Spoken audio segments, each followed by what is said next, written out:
This is Van Electric Ghost, and we're live on the air with Brian Hite, your sports and performance psychologist. Welcome to the Fan Electric Ghost podcast. How you doing this morning? I'm doing well. Thanks for having me. I appreciate it. So one of the first questions we get into before we talk about your story, what motivates you, and why do you do what you do? Well, I do a lot of different things. You mentioned the sport performance psychology part. I'm also a stuntman. I'm also a writer, and I do podcasts, and I'm hoping to get a TV show going. There are a lot of different areas that I focus on, and I'm trying to think of an overarching motivation for all of them. I guess just curiosity. Curiosity is a big one. Life is interesting. There's a lot of cool stuff out there, and I enjoy engaging with it and learning new things. And that's one of my favorite things. That's why I have a bookshelf out there with just a ton of books that I've never read because I get the books. I'm so interested in them, and I'm like, yeah, I want to read that. And then, I can't. So I would say what motivates me to do all the different things, just really, it's just a curiosity, a leaning into life and what it has to offer. Yeah, I think that's why I like to talk to creative people or people who are like entrepreneurs because they have that curiosity. They never lost it. Like it's like that when you're a kid, you're very curious about things. Then late somehow you get to be a teenager, you get the peer pressure, you don't kind of step out of the box. And then when you have people who are kind of really motivated or they have something going on, they tend to have a lot of hats. They tend to have a lot of things they're into. They might be known for one thing, but if you have you peel behind it, they've got a lot of things going on. And that's why I like to talk about the depth of people. But we're going to talk about like one of the main point of this episode is understanding pressure and how to reframe it as a choice rather than a necessity or an inevitability. As I think that's what we wanted to talk about today. But maybe before we get to that, how did you come to get into this space of understanding pressure? Well, I'll tell you, it's been a journey, and it started. I guess we can go back however far you want. I don't know. I mean, for me personally, it started when I decided to take a drama class in high school. That was something that was complete. I still don't know why I did it. I really don't. It was something that so outside my personality. I'm an introvert in a huge way. I was not the party popular social guy in high school. I never want to be the center of attention at the party. And and I was in a room full of people with that in the drama class. They all they wanted to be on stage. They wanted to do the thing. I don't know why I chose that, but I'm glad I did because that teacher to this day on the password questions it asks you, who's your favorite teacher or whatever. This guy was my favorite teacher. And it was the best class that I'd taken ever. I hated school and I really enjoyed going to this class. And that's where it started because from that class, I ended up getting a job at what was at the time Opryland, which was a theme park. Now it's a big mall in Nashville. That's where I'm from. And I got a job as a stage technician in one of the live shows out there because of connections that my drama teacher had. And then the stage manager that I had the very first summer that I worked at Opryland ended up being the company manager of the Batman stunt show at the Six Flags in New Jersey. And wow. I was going to Rutgers. That's where I went to college after high school. And I'd spent the first 2 years floundering. I mean, I was struggling. I didn't struggling necessarily academically. I didn't care academically. I didn't even want to be there. But I was struggling with just existentially. I didn't know who I was. I didn't know where I belonged. I didn't know what my job was supposed to be. The expectation was go to college, get a degree, go get a job. I had no idea what job I wanted to do until I saw that stunt show. And when I went and saw that, all the pieces just fell into place. It was pretty phenomenal. Yeah, I was watching this show. I mean, from the minute it started, huge explosion, motorcycles coming and jumping out of various places, people chasing each other on the motorcycles around the set. It was, I was mesmerized. And for the next 20 minutes, because that's how long the show was, I was completely captivated in what was going on. And when it was over, I couldn't even believe what I just experienced. And you And I wanted to was able to go, reach well, out to the people? I wanted to go back to, I just want, I was able to go backstage. That's the thing that was really lucky for me because Mm, I knew the company manager. And so I was able to ask the performers, how do you get to be a stunt person? Like, how do you get this job? And mm. they said, well, you got to know how to do fights, high falls, motorcycles, and then go to the audition and see what happens. Well, I did all that and went to the audition. I got the job and I did it the next summer. And that was the best summer of my life. It was the summer where my priorities completely shifted, where I had clarity finally around what I wanted to do. And and it's the summer that made my senior year the hardest thing that I've ever encountered. I was failing everything. I'm somehow managed to pass the first semester, but the second semester failed everything, or was failing everything. So I dropped it all, and I dropped out of college. I dropped out of college with one semester to go to move to LA and be a stuntman. And that's what I did well, I did it. I mean, I'm still going, but Boom, I'd boom. say about 4 or 5 years in, I really realized that I missed learning, and I decided to go back to school to finish my bachelor's degree, which wasn't easy. There wasn't an online option and stuff back then. I had to physically move back to New Jersey for a Actually semester of college, go to class, but I yeah. got it done. And then moved on to a master's degree in sports psychology and a PhD in organizational psychology, but not with the intention of ever working in those fields. It was just something that was interesting to me. I came across sports psychology while I was coaching gymnastics. I had kids who would just be awesome in practice and then tank Lose it. miserably at competitions, or the opposite. I would have kids who were just lackadaisical and screw around at practice, and they'd go to the competitions and knock it out. And that was really weird for me. It wasn't weird, but it was just interesting. Again, Wanted that to understand why. curiosity. You wanted to Yeah. understand why, what was going on, like, what made a person behave the way they do, right? Yeah, that has always been something, because the second and only other class in high school that I enjoyed was psychology. So it's Okay. really interesting that these days, I have the PhD. I am a faculty member at a university in, for psychology, general psychology, etc. Um, I work in this field as a sport performance psychology consultant, and I've been doing stunts for 30 years, and both came from high school. They both came from the two classes that didn't suck in the 4 years that I was there. And you reach But and you went outside your comfort zone, and you actually went to something you didn't even know why you were there. But then it's like, I think that's what happens. I talk to a lot of creative people, people who are, musicians, actors, directors, artists, and it tends to be like when you go to that outer edge of your comfort zone, that you're not treading water, you're not drowning, but you want to try something. You never know that that actually bends up being the thing that you were looking for. Like if you didn't have a direction, then suddenly you find it. It's kind of like a law of attraction. You get pulled into the things that you're resonate with you. well, it's interesting you bring it up that way, because I think a useful thing to talk about is goal setting, and it's something that it's ubiquitous, and I think it's misunderstood, or at least misused in the world very broadly. It's one of those things where if you go into a new, and especially this time of year, you and I are talking mid-January. This is the time where everybody sets their projections. What are our goals for this year? What are our goals for whatever? Like everybody, personal goals, business goals. Everybody's got the goals, and they have to set the goals. And if they don't set the goals, then they get in trouble if they have a boss who wants them to set goals. But people will look down. What? You didn't set your goals? What are you talking about? But goal setting is one of those things where goals are important. They're helpful. They're useful. They're beneficial when they provide direction. So there's something that I've taken a look at the world. I see a thing that I think I would like to pursue, so I'm going to head in that direction.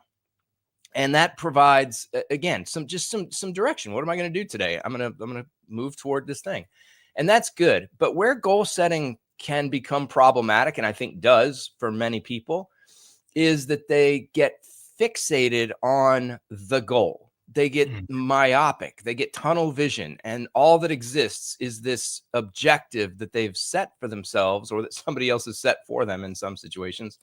But it's this goal. That's it. That's all that they have. And what happens in those situations is when we are so driven toward this one thing. We say, look, this was the goal. I set the goal. I'm going to go achieve the goal. No matter what, come hell or high water, I'm going to achieve this goal. What can happen is we miss the other parts of life. And that's what you just described. So this idea that today, my goal is what it is. My goals are what they are. Given my priorities, given my knowledge, given the relationships that I currently have, these are the goals that I have. But tomorrow that might be different. I Yeah. might meet somebody new today. I might learn something new today that will shift, probably not catastrophically or from Yeah. completely left to right, but will shift my priorities. And when that happens, we have to also reevaluate the goals and be okay saying, I don't want the goal anymore, so I quit. Yeah. We have to be Yeah. okay Realign. quitting. And that's not Yeah. something you hear from a lot of people, particularly sports psychology consultants. Like, no, look, quit, go ahead. But that's sometimes something that we need to do. The sunk cost fallacy is something that's very real. The sunk cost fallacy, meaning that once we've put in, I'll just say resources, a certain number of resources, it could be money, it could be time, it could be effort, but we've put in whatever we've put in and we haven't gotten out of it what we'd hoped to get out of it. We will continue to drop resources in, hoping to get out of it what we want to, even though we kind of realize it's like the best example is a movie. I mean, my wife and I were watching this movie the other night, and it was just we've made it okay with each other to do this. We started watching about, I don't know, 15, 20 minutes in, enough to give it a chance, maybe even a half hour. We're just like, I can't, but some people are like, nope, I started the movie, I'm going to finish the movie I because pay that's for what the we ticket. do. I bought it on my channel. I'm gonna watch it all the way through. Yeah, it's like it's like if you're a musician and you're working on a track and you do 100 takes, by like take 101, you kind of it really is it's not really working. You're like a lot of times I've talked to like really interesting people, some Grammy ordering people, and they say the first, third, fourth take is really the song. It's really what your intention was, and then you start like wrecking it.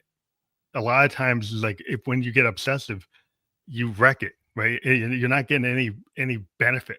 You're actually destroying what you were doing because you're thinking it's going to get better, Yeah. but it's actually not any better than the third or fourth take. Yeah. And Yeah. so and then you get Yeah. lost. There's a quote. I forget who it came from or who it's at least attributed to, but good is the enemy of great or something like that, or great is the enemy of good. Maybe that's what it is. It's the idea that when we continue to the perfectionist tendencies, when we continue to try to make perfect or make it great, then we're losing the good. We can actually Wreck miss it. the target completely by continuing to try to improve something rather than just recognize that it's good. And here's the other thing too, is that with goals, when we're so fixated on goals, well, here's the thing. I mean, a goal by definition is something that we don't have that we want to have. We desire, we crave, maybe if you're going to talk about Buddhist in Buddhist terminology, like we have this desire. There's something that we want. And that's again, from a Buddhist philosophy standpoint, that's suffering. We aren't just happy with what is. We aren't just happy in the moment. There's In the something moment, we yeah. lack that we Mhm. want to attain. And so when goal setting is what's driving us, when we have a very strong, important goal that we're trying to pursue, a lot of times people will pursue it. I mean, to alleviate that dissatisfaction, that unhappiness. And then here's the crazy thing is that once we achieve the goal, then we're happy, but only for like a minute. Yeah, then you And gotta then find the we're next back goal. to The next goal. okay, what's next? What Yeah, other 'cause if hole you can I want fill? $1,000,000, but, like, why do you want the $1,000,000? Then you hit it and suddenly you want $2,000,000. Like, so you just keep on goalpost keeps on moving. You Yeah. have diminishing returns for the effort that you're putting in because you're Yeah. never really like, if you live in the moment, and I always have this example of a jazz musician versus, like, a classical musician. Like, so if you're a fusion jazz musician, somebody hits the wrong chord, like Miles Davis and Herbie Hancock. Miles Davis actually adjusted the song to match Herbie and didn't start and stop and didn't think it was the end of the world. It actually felt like it evolves the song and you live in the moment. And Herbie Hancock, he's a Buddhist and he talks about that all the time about how that moment allowed him to let go a lot of pressure. There was a lot Yeah. of pressure to try to be perfect, and his idea is like you don't necessarily, happy accidents in everything from like science to art to or I've talked to authors like they didn't intend on something and then it came to them out of like the muse. It just comes out of the ether, and Hmm. if you're willing to go with it, there's a level of like trust in yourself that you can take this new direction where other people, like if it violates what the goal or the project plan, they can't do it. Like Yeah. even something gets handed to them is like, well, that wasn't in the plan. So then they're locked in, like you said, to the goal. Yeah. Yes. And I think the way that you were just talking about that was fantastic. And it's the way that I think about if you exchange goal for opportunity. That's how I think about opportunity. I think some people believe that opportunities come very frequently. Other people believe that opportunity is rare. And I personally believe that it comes fairly frequently, but I think that a lot of times we don't recognize it. And so I think when I talk about opportunity, I talk about there being three things that are necessary for us to recognize and take advantage of opportunity. And one is right at the beginning. We have to recognize it. We have to be open in our awareness of what the world is, of what's around us, of possibilities. Just accept the fact that the humility, adopt the humility to understand we don't know everything. We Yeah, don't what have you it don't all know. figured out. In fact, we may not have the next hour figured out because something might happen in the next minute that completely changes everything. So just being open to the fact that life is unpredictable and it's fascinating and there are so many different things, just open to the possibility that something new is coming in. Because if we remain Well, open, resilience and yeah, adaptability. yeah, if Yeah. we remain So open, then when those opportunities come up, we can recognize it. Oh, I was going this way, but now I see this other thing over here. Maybe I should go that way. So that's the first part, is the awareness. The next part is it's the recognition that of what's necessary. It's like you said, it's that trust of okay, so I'm aware that this opportunity is actually out there, but I need to trust that I can shift to it. So in other words, I have this goal A, I'm going this direction. I see mhm. this thing as a possible opportunity. Am I able to shift my focus? Am I able to let go of what I thought I wanted to do and where I needed to go in order to pursue this other direction? That's the second part. So we have to be willing to let go of where we're going and shift. So that flexibility and adaptability, like what you're talking about. And then the very third thing that gets hard, very much into the trust you just mentioned, and that is taking the first step.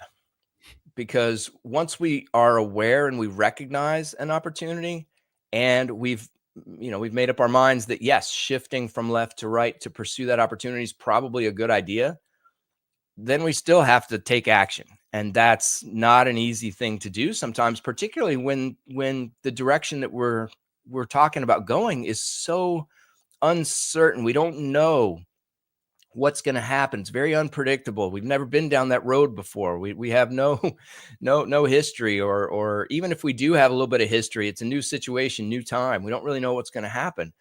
And so taking that first step toward that opportunity, that's that's the third part. So we have to be aware, we have to be willing to be flexible and shift our goals, and then we have to actually summon the energy and the motivation and have the courage to take that first step. Yeah, I think a lot of times what happens is people, have fear and they want safety and they want like a known thing. They can use like sometimes this idea of like newfound sounds versus like found sounds. So newfound sound is something like I'm a sound designer. So I have a synthesizer, I have an oscillator, I create something from scratch. I take a waveform and I create it from scratch. People say, well, I don't know if that's gonna work because I nobody has any metrics.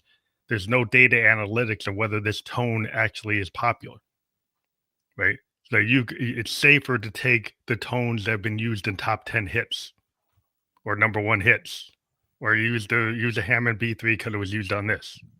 Use Mhm. this Wurlitzer because it was used on that. If you try to make something new, you have no numbers, you have no data analytics, you have no algorithms, no information, and people rather stay safe. where like I go back to like 60s and 70s, the people were very experimental in music. Frank Zappa talks about it all the time in interviews. If you watch the music, the industry was willing to say, well, I don't know what it is, but maybe the kids will like it. Now we got people all these data analytics. They think they know what people want, and they give it to them, and then they don't allow expansion. It Yeah. becomes very boring.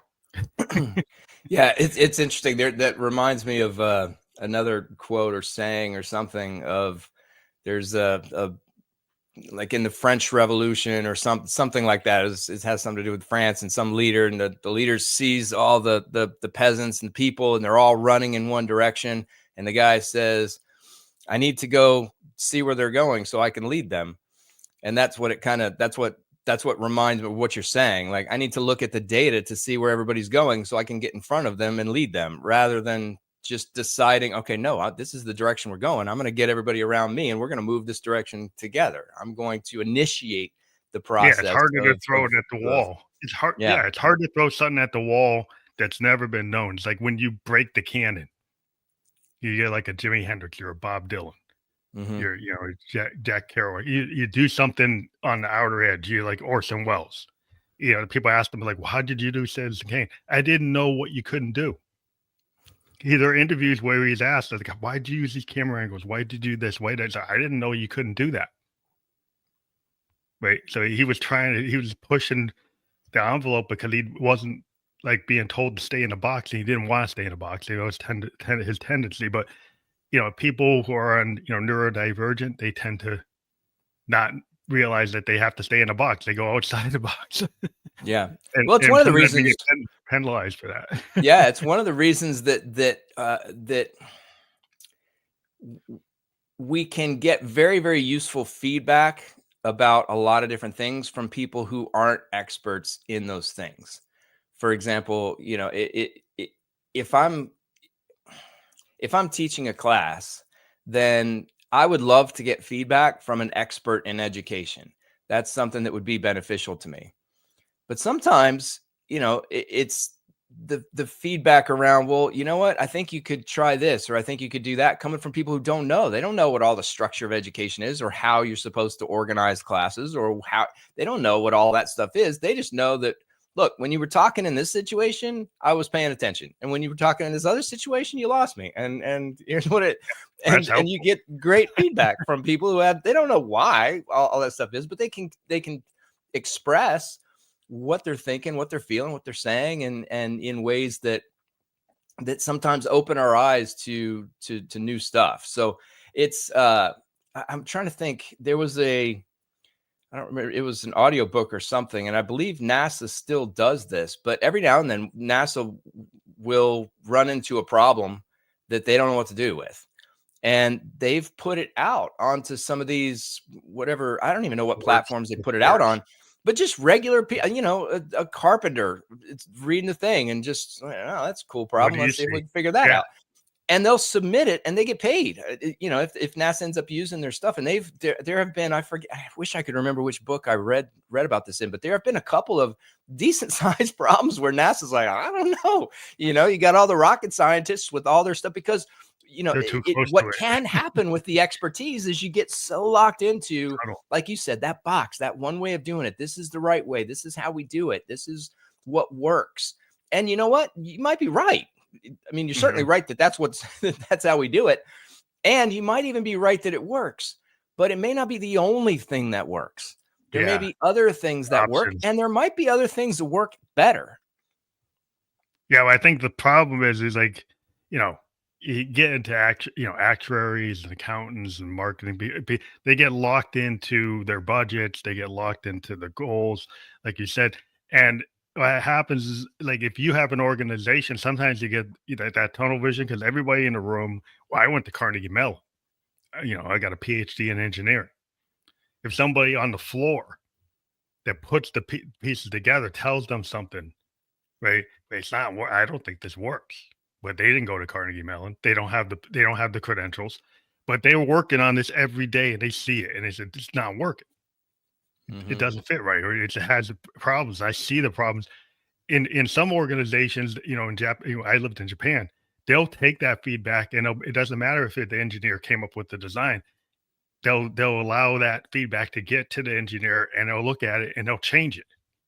Mhm. Other organizations very top down, it's like they can't take it from the floor because they don't have the credentials. Yeah. Well, this reminds me of what you were just talking about with fear too. And this is something that when it comes to performance, many people do like that safe place. They like to only take part in things that they're very, very confident that they can do well. They see not doing well, or what they would certainly call failure, as something to completely be avoided, as something bad, as a reflection on themselves that lets everybody know that they aren't good enough. And this comes from literature, just if anybody wants to read about it. Fixed growth mindset. Carol Dweck is the guru of that. But when we have this mindset of how we are is how we are, we're wired the way we're wired. The things we're good at, we're good at. The things we're not. Our personality traits are just ingrained within us. There's nothing we can do about it.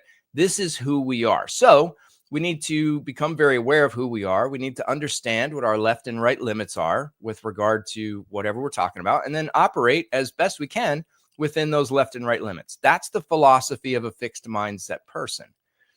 The problem with that is a couple things. One is we're not fixed. And the research on neuroplasticity has made that abundantly clear over the last 40, 50 years. Our brains are constantly rewiring themselves, constantly. Right now, listening to this, your brain is rewiring itself in a way that will change how you perceive things in the future, that will change how you experience the world in the future. And with regard to skill development, etc., the connections that are, well, not even that, but and I'll talk about that in a second, but the connections that our brains make most often among the neurons, those are the connections that get strengthened. That's where learning comes from. Hmm. So any skill that we've developed, the brain has adapted it. The brain has rewired itself to allow us to do that. Now, here's the thing that a lot of people don't know, and that's usually referred to as muscle memory. That's what people Yeah. think. It's not about muscles, it's about that brain rewiring itself. But here's the cool thing.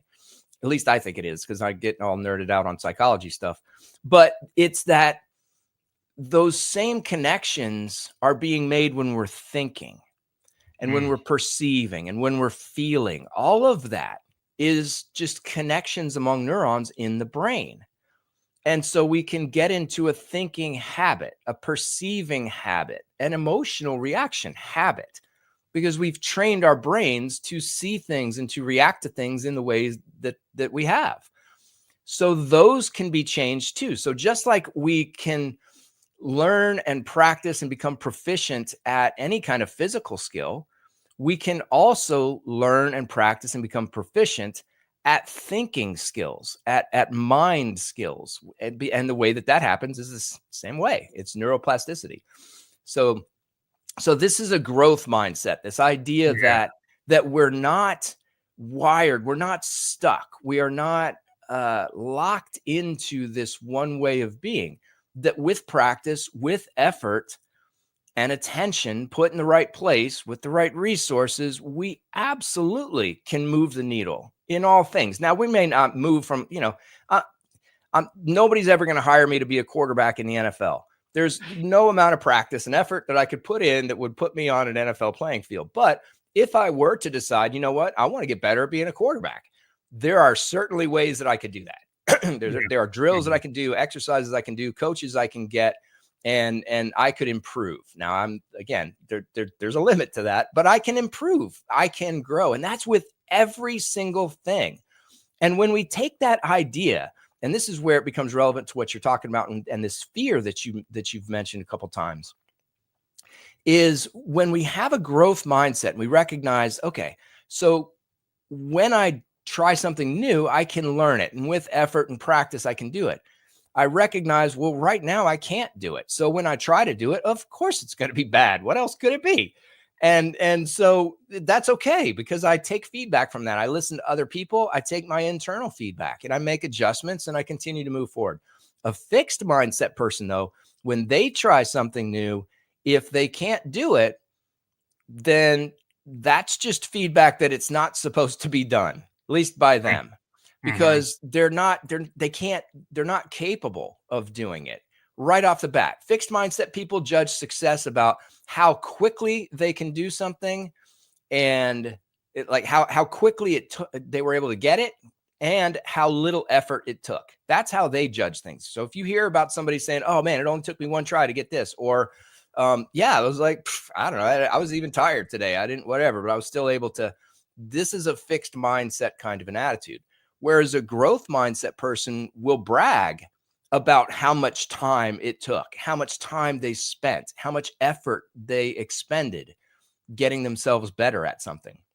Mm. These are the people like, yeah, it took me 4 years and I was working over 60 hours a week, but I finally got there. Those are those people. So, and makes a big difference, because the fixed mindset, when we're that's where the fear comes in, because we don't want to try something new, because if we fail, if we don't achieve it, that's a reflection on us as we are wired, our person. It's a very personal thing that we equate this failure with personal inadequacies. Whereas a growth mindset person doesn't do that at all. The thing is just the thing. It has nothing to do with who they are as people. Now, what does have something to do with who they are as people, and this will bring us back to the goal setting discussion, is how they approach these different things. Hmm. Is the level of consistency, the level of motivation, the style of thinking, optimistically continuing to look forward and understand that they can. So it's more about, it's not connecting this thing that they're doing or not doing to anything personal, but the personal part comes from what they are bringing to the table while they pursue this thing. So they're not connected to the success or failure at all. And why I say it comes back to the goal setting is, like you said, if my goal is $1 million, that's what I want to make. I want to make $1 million. Well, that's a thing, right? That's a thing that I can achieve or not. I can succeed or fail in this one objective thing. And when people talk about goal setting, they're a lot of times that's what they emphasize, is we need the specific measurable things. So this $1 million, I know when I hit it, when I don't. I would argue that if we're going to set goals, we would be much better off setting goals around how we want to be rather than what we want to do. Hmm. So if patience is important to me, then my goal needs to be, I'm going to recognize as fast as possible when my patience starts to disappear, and I'm going to grab control as quickly as I can in a way that brings me back down and reestablishes the patience that's so valuable to me and that I have decided is very important in my life. That's because it doesn't matter whether I'm at work or if I'm dealing with my family or if I'm at the grocery store, but that's how I'm going to be And goal more holistic. will be Yeah. helpful for me. Yeah. It's their whole life. Because some people will just segment it, it's like, yeah, I want peak performance. So yeah, if you got like a phased approach to doing performance, they might only focus on their physical performance, but not their mental or spiritual. And there's a lot of legs to a human being. A lot of, so if you the foundation is like, if you only work on one thing, foundational thing, but I had talked to this guy who was like a physical therapist, and he had a problem that he had to recognize that he had six pack abs. He looked great, but he didn't. When he looked in the mirror, looking glass, he didn't see that.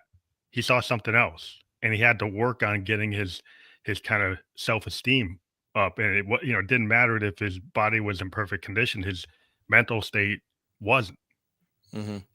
Well, And there's if no you way don't to have that, separate those things. I mean, in the yeah, work that I do, you mentioned a couple things that are really central to the work that I do with whomever, with athletes, with performers, with business people, with educators. It doesn't matter who, but the idea that that I lost where I was going. Say what you say your thing that you ended with again. well, I think it was like this idea that like you can't have like there's pillars to your human Oh yeah, being, yeah, yeah, yeah. and then Because you can't just work on one and no, think you of can't. that's going to solve it. Yeah, it doesn't matter who it is that I'm talking to. Those are the things: physical, mental, emotional, social. Physical, mental, emotional, social, and sometimes spiritual. And the way that I define spiritual is feeling like we're part of a larger something, that we're not just our own little bubble walking through life individually and separated, that we are actually connected to and a part of something larger than ourselves. That's the spiritual. But all Mhm. of those areas, like you said, the human beings are complicated. We are complex things. And all of those different components, physical, mental, emotional, social, spiritual, all come together synergistically to make us who we are in any given moment. And the thing is, we can't just, if we're focused on one, that's fine. For example, I might, I might pick up some dumbbells and do some curls. I am clearly focusing on my physical in terms of my strength. But I can't do that and not also change my mental state. Because when I'm engaged in physical activity, for example, neurochemicals in the brain start getting secreted that don't when I'm just regular walking around life. And that affects the way that I think. It affects the way that I perceive the world. It affects the emotions that I experience. And and all of that will impact the likelihood that I will go seek out somebody and talk to them. Or if it's not even about seeking out, if I just am talking to somebody, because that's what's happening, it will affect the way I interact with that person. And the way that I interact with that person is going to affect my emotional state, which is going to change my physiology. It's all connected, and we can't ignore that. That's a Mhm. really important point that you made. And then second is, you mentioned different phases of performance, and this is something that I train too. It's a program called Phase X that I do, but it's a 4-phased approach to performance, in that any performance, literally anything. And by the way, this is something I need to make clear. When I say performance, I don't just mean on a sports field or on a stage or anything like that. I mean anything that we're doing that we think is important. Anything that we choose to engage in, that we want to do well. That's a performance. It might be disciplining a kid. It might be a challenging conversation with a spouse. It might be cooking a meal, preparing for a party. Whatever it might be, it doesn't really matter. If it matters to you, if it's important to you, then that's a performance. And for any given performance, there's a before, a right before, a during, and an after. Mm. That's what there is. So people have talked about before, during, and after with performance for a long time, but this was something that we came up with when I was working for the Army as a sport performance psychology consultant. This idea of the right before is one that I think gets lost. That's a place that people skip over, and it's important, because the before, yeah, we want to prepare, we want to eat right, we want to sleep right, we want to make sure we have all our resources in place, that we've learned what we need to, that we've practiced, you know, and then we go do it. But there's a middle ground. There's that right before. There's that transition from just my regular walking around regular life states to my performance states, my physical, mental, emotional, social states, that for whatever performance I'm talking about, I need to be in order to do my best. And that right before is where all of that happens. That's where I don't like talking about blocking out Yeah. distractors. I like to talk about focusing on task Focus. relevant things. So that's where the outside world disappears, except to the extent that whatever it is that I'm looking at and engaging with is relevant to the task at hand. That's when that shift happens. It's when my energy activation level changes, because we have a right amount of pumped upness for whatever we're doing. And we have to know what that is and then figure out how to get there. So all of that happens in that right before stage, so that when the performance kicks off, when we're actually engaged in what we're doing, we're ready. We're completely prepared and set, and we're ready to go. And then afterward is the recovery part. And this is another one that a lot of people blow off. We only have a finite amount of energy, and we have to recover it regularly. So after whatever we've done, we need to take time to rejuvenate, to recover. That's one part of phase 4. How do we do that? How do we do that efficiently and in a very short period of time, if that's what we have? Like, for example, in stunts, we have take 2. So I'll hit the ground, and then it's like, okay, we're doing it All right. again, go How back, much time back do to you have one. to take? Okay, so I've got a little bit of time to recover, to reset, to get myself back into where I need to be. Or it might be a year. Maybe I gave a presentation at a conference, and I'm not going to give another presentation at a conference for another year or so. Whatever it is, we need to figure out how to recover that energy and learn how to learn from the experience, because that's the second part of that last Mhm. phase. Part one is recover your energy. Part two is how do I become better from having gone through what I just did, whether it went well, whether it didn't, whether I succeeded, whether I failed, whether I met my goals or I didn't. How do I get better? Because again, this goes back to that discussion of fear that we were having before. If I can look at a situation as one that is an opportunity where, regardless of the outcome, whether it's what I want or whether it's not what I want, I know that I'm going to come out better than I went in. If I know that, I mean, truly know it, truly believe it in my heart, that no matter the situation, I will come out of it better than I went in, regardless of how it all went. That it doesn't eliminate, but it certainly reduces the fear to a place where we can tackle it and engage in those activities. It won't be at a level that will prevent us from getting into what we're getting into. Do it make it like permission structure to, make it possible? It seems like, because like if you've got that kind of pessimism that you can't do it, that you can't get it better, that you can't learn more, that you're locked in. Like if you have a permission structure where you're very expansive and you're willing to kind of push yourself outside of like the kind of norm zone. Mm-hmm. Uh, I always talk about like David Bowie had this comment said as a musician he'd like to kind of potentially tread water, not drown, but go into areas that he wasn't fully comfortable to kind of drive his curiosity. Mm-hmm. So he would kind of, you see him shapeshift and change in styles, which typically isn't done. Usually you stay in the form that you're in. You're a blues guy, you stay as a blues guy. You're progressive, you stay in progressive. You can move all around. And that kind of pushing the envelope and giving yourself the permission structure. Yeah, I can fail.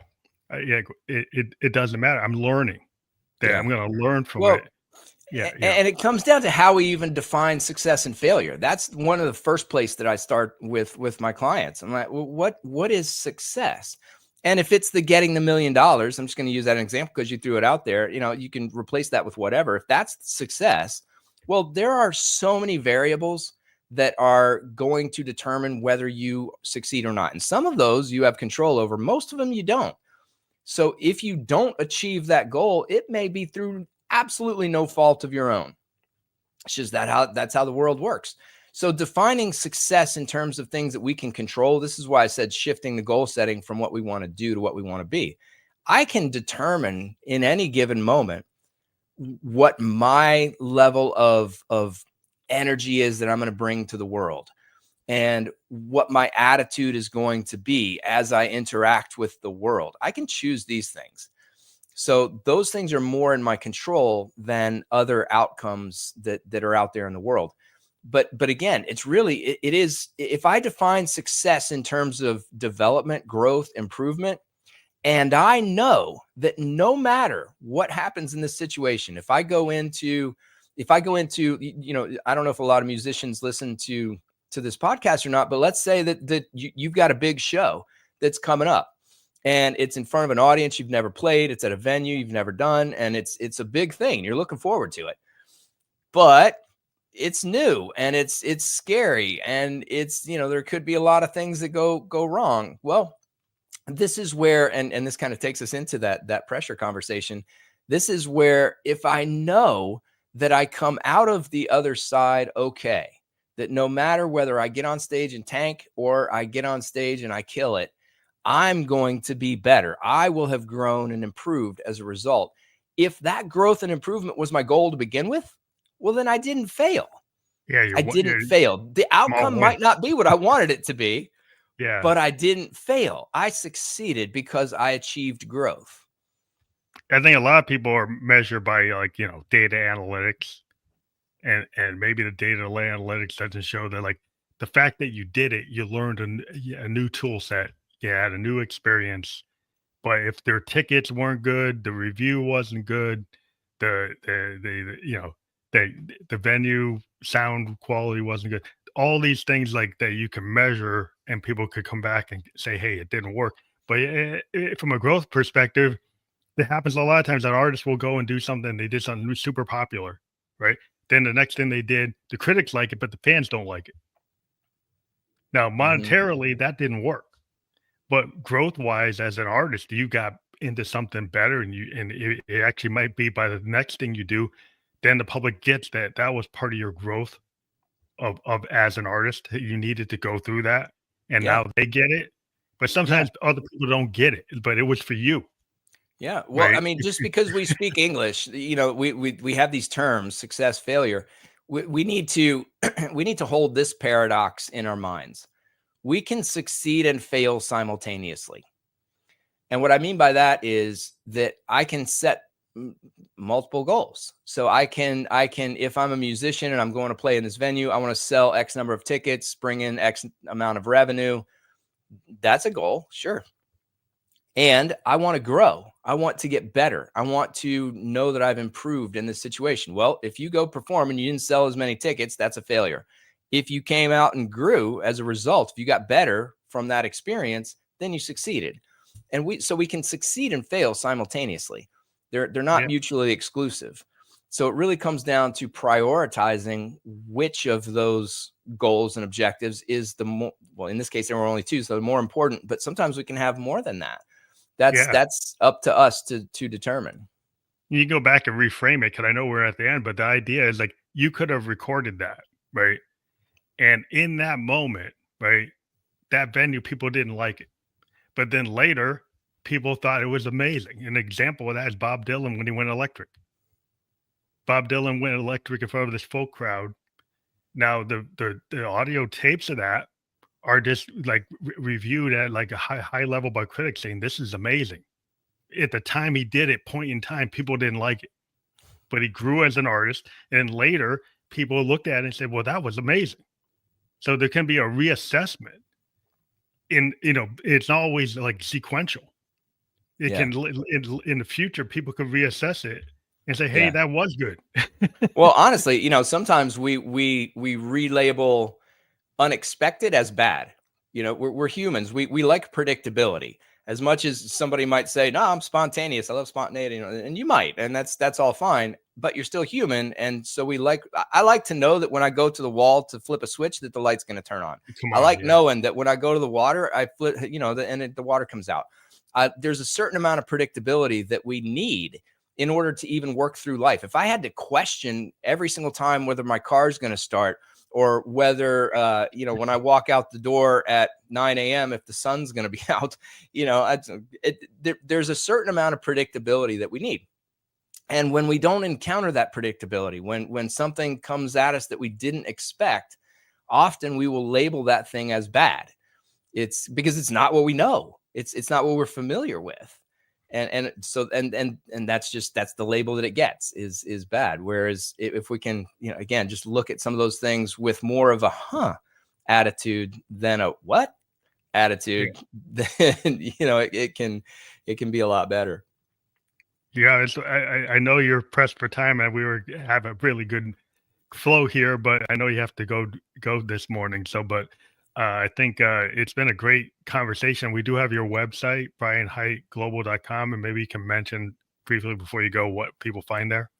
Yeah, well, I'll tell you, just if you struggle with pressure, with stress, with just feeling overwhelmed in performance situations, and you don't have somebody to work with you on that and just kind of hold your hand through the process, I encourage you, please go to the website, take a look at some of the programs that I have, reach out to me via email, brian@brianhiteglobal.com, or just schedule a discovery call. It's free, doesn't cost you anything. Just schedule one of those and let's have a conversation, because I'll tell you, I've struggled with motivation. I've struggled with stress and pressure from a lot of different contexts in a lot of different ways. And I mean, entrepreneurially, as a performer, as a stuntman, just as a person, as a dad, I've experienced these things. It's not a comfortable place to be. So I strongly encourage you, just reach out to me. Let's have the conversation about that. Because these are things that we don't have to be weighed down by. We don't have to go into performance situations feeling a lot of pressure or under a lot of stress or anytime we're presented with opportunities, we don't have to feel overwhelmed. And anytime that we're struggling with motivation, it doesn't have to stay that way. There are systematic ways that we can target certain things to help create conditions for our motivation to be where we want it to be. So these aren't things that are unchangeable, and they aren't things that you necessarily might just come across through discovery learning. It helps to have help. So please reach out. Yeah, I want to let people know that's fully clickable. We were just live on Facebook, LinkedIn, and YouTube, and you'll be able to click on that in the podcast description. But I want to thank you for being a guest on the show today. Thank you. And this will be out in the world as soon as we're done. It's out on those channels. It'll be on all the other channels you can listen to or watch a podcast by later today. Thank you for being on the show today. Oh, thank you so much for having me. It was a great conversation. I really appreciate it. Thank you.